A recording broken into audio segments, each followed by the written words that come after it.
Жүрек қақпақшаларының ауруларын транскатетерлік әдістермен емдеу бұрыннан бері митралды вальвотомия түрінде қолданылып келеді. Бірақ аорталық қақпақты тәві немесе тавор деп аталатын әдіспен ауыстыру мүмкіндігі соңғы 10 жылда өте танымал болды.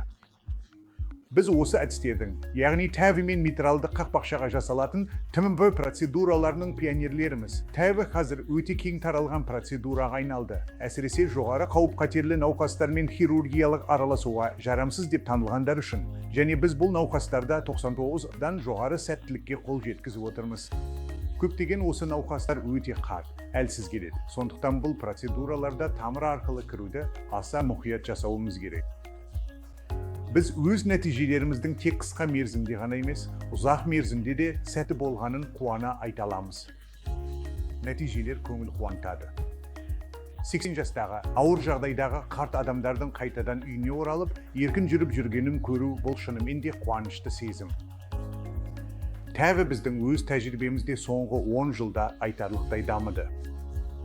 Қазір біз көпшілігін шап аймағынан жеңілдетілген әдістермен, қарапайым әрі нәзік катетерлер мен клапандарды қолданып жасай аламыз.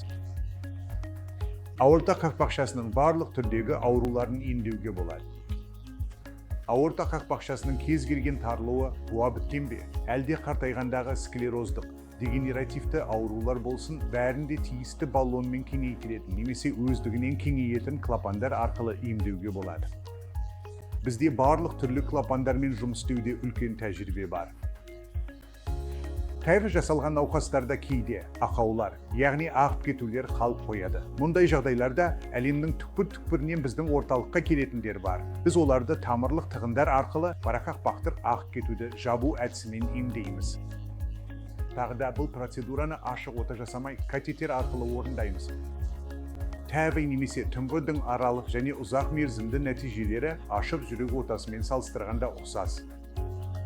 Қақпақшалар ашық жүрек отасындағыдай тіндік қақпақшалар болып табылады. Және бұл науқастар орта және ұзақ мерзімде де өте жақсы нәтиже көрсетеді. Қазір бізде бұл науқастар үшін 8-10 жылға дейінгі нәтижелер бар. Және олардың пайдасы ұзақ уақыт бойы сақталады.